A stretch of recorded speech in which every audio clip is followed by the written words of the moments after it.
大家好，我是谢雷，今天出发去沙家浜演出。上次中秋的时候去演过一次，但是那次呢是台风刚走，所以人不是很多。那现在是国庆期间，人肯定很多。出发，开过来蛮快的，40多分钟。国庆高速免费真的是太方便了。现在在等观光车来接我。今天又是一个人演出，镜子在家里看宝宝。等小孩再大几个月，我们打算把他带在身边了，这样我们演出的时候他在后台自己一个人乖乖待着。我看很多平台演员都是这样的，出去演出就把孩子带在身边。现在国庆人就多了。对呀，你看刚刚我看出来的是他难看的不得了。是的，那等了一会儿，上次台风天没有人吗？对。师傅，像现在国庆一天有多少人流量？2万最起码的了。可能有的时候啊，看看人，全是人呀。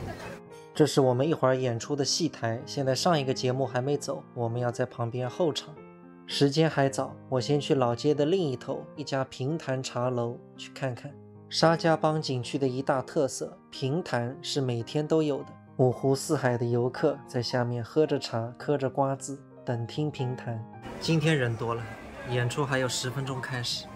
以前的演员很艰苦的，那里是放音响放衣服的，那么演员就是住在这一间。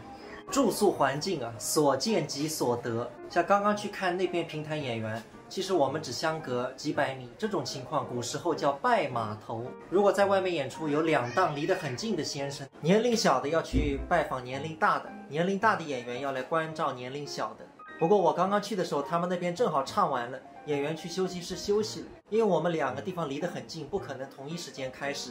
沙家浜不愧是5A级景区，一个景区里面唱评弹就有好几个地方，而且还有唱京剧的、变魔术的，对得起这100块的门票。马上京剧表演了。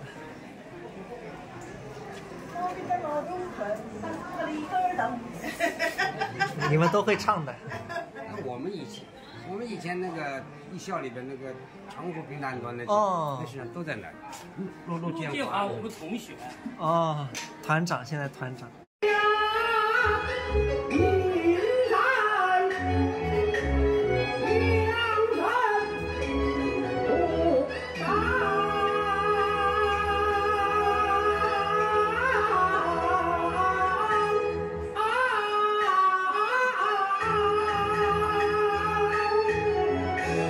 有伴奏的带子的。那我们评弹的特色呢，就是自弹自唱。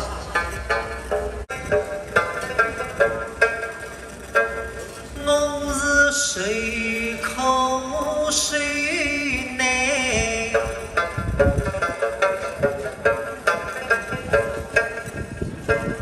为了家。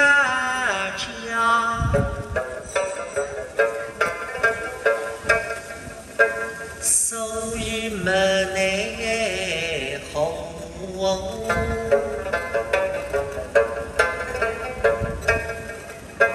只得披下它。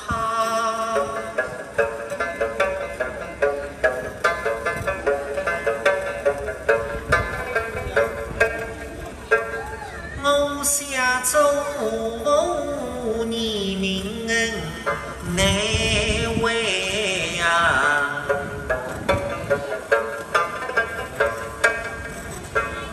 我是掌声里应呀声隆